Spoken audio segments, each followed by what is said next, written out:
Все тут притормаживают, но никто не останавливается. Просто на трассе.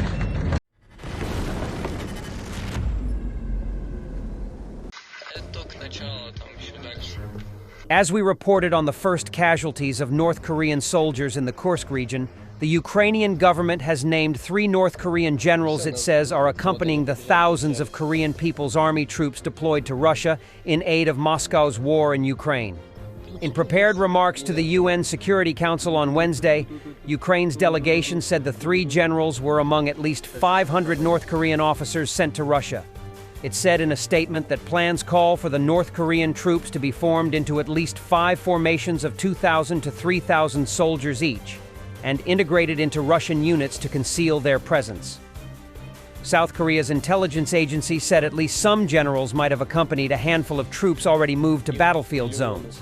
Russia has not denied the involvement of North Korean troops in the war, which it has been waging in Ukraine since launching a full-scale invasion in February 2022. After an initial denial, North Korea has since defended the idea of deploying troops as being in line with international law. At the same Security Council meeting, Russian envoy Vasily Nebenzia said Moscow's military interaction with North Korea did not violate international law, and that it had the right to seek aid from its partners. Ukraine named Colonel General Kim Yong-bok, a senior general with command of Special Forces troops, including the 11th Corps, also known as the Storm Corps, which the South Korean intelligence service said has been dispatched to Russia.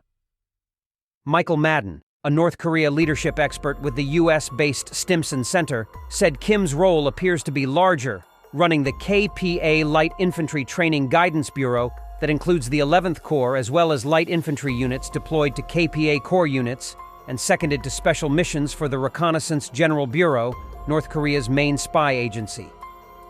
Kim has appeared at 7 events with North Korean leader Kim Jong-un this year, including Special Forces exercises. Aftermath of a Ukrainian strike on the Podlet 48YA 6-K1 radar station near Cape Tarkankut, occupied Crimea, on October 23, 2024. A week later, the station is still awaiting evacuation for repairs.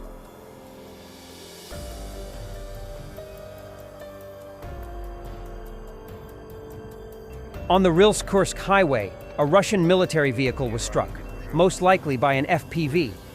A Shark UAV from the Shadow unit spotted and directed a strike on a Russian Buk M3 radar system. Просто на трассе горы повылетало. A Shark UAV from the Shadow unit spotted and directed a strike on a Russian Buk M3 radar system. The Buk is a family of self-propelled, medium-range surface-to-air missile systems developed by the Soviet Union and its successor state, the Russian Federation, and designed to counter cruise missiles, smart bombs, and rotary-wing aircraft, and unmanned aerial vehicles. Russia will need to raise taxes further to fund its war in Ukraine, according to economists who say revenue-raising measures already announced will not be enough to fund the country's ballooning military spending. Russia's draft 2025 budget allocates about 1/3 of total expenditure, or 6.3% of GDP, to the military, the highest level since the Cold War. For the first time, the share of spending on defense will be double that of social spending. The huge increase in military spending is generating inflationary heat in Russia's economy. Interest rates have risen to their highest since 2003, and the ruble has slid to a 1-year low against the dollar. With Western sanctions effectively barring Moscow from the international bond markets, its fundraising options are limited. The government has already started raising taxes to fund its war in Ukraine, now in its 3rd year. A major tax reform is expected to generate additional revenues worth 1.7% of GDP in 2025. Economists argue this will not be enough. The adjustment of domestic taxes will remain a constant focus for the authorities. It is possible that in 2025, we will see many initiatives to amend tax legislation and regulations, said Alexei Klimyuk from Alpha Wealth. An expected fall in the price of oil, Russia's main export commodity, is also casting a shadow over the country's finances. The draft budget projects the price of oil will decrease on average from $70 per barrel in 2024 to $65.5 per barrel in 2027, denting state revenues. Finance Minister Anton Silwanov said last year there was no room to increase spending and warned that if it were not contained, the burden would fall on Russian citizens and businesses through inflation or higher taxes. Both have occurred. Inflation is running at more than double the central bank's target, with the key interest rate at 21%, the highest level since the early years of President Vladimir Putin's rule. The Russian economy has held up surprisingly well since the start of the war, despite Western sanctions, with little sign of public discontent amid historically low unemployment and record-high wage growth.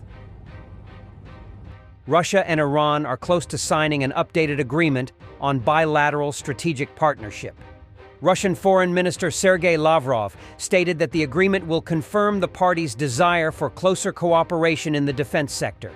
The agreement will be a serious factor in strengthening Russian-Iranian relations. The Russian officials stressed that the agreement emphasizes strengthening ties between Russia and Iran at the global level.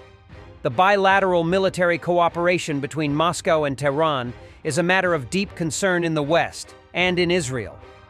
The agreement comes as Iran aids Russia in its war against Ukraine, supports terrorist groups, and threatens Israel with a potential third missile strike.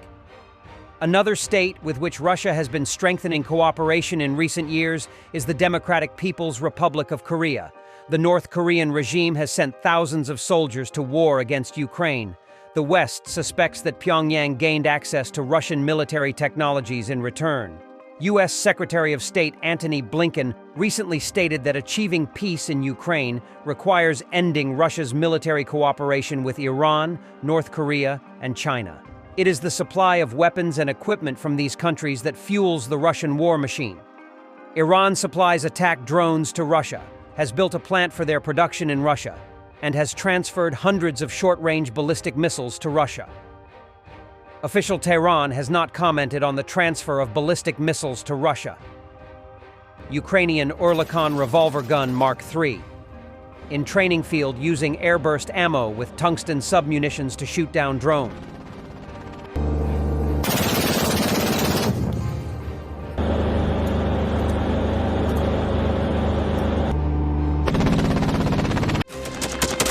Thanks for watching, and don't forget to subscribe. Also, if you want to support Warthog Defense, please become our member and get early access to new videos, exclusive members-only videos, and become administrator in comment section. The membership link is in the description. Rescues every day. We had a guy last week, it's 6 rescues in 6 days. You know, he's doing the job every day.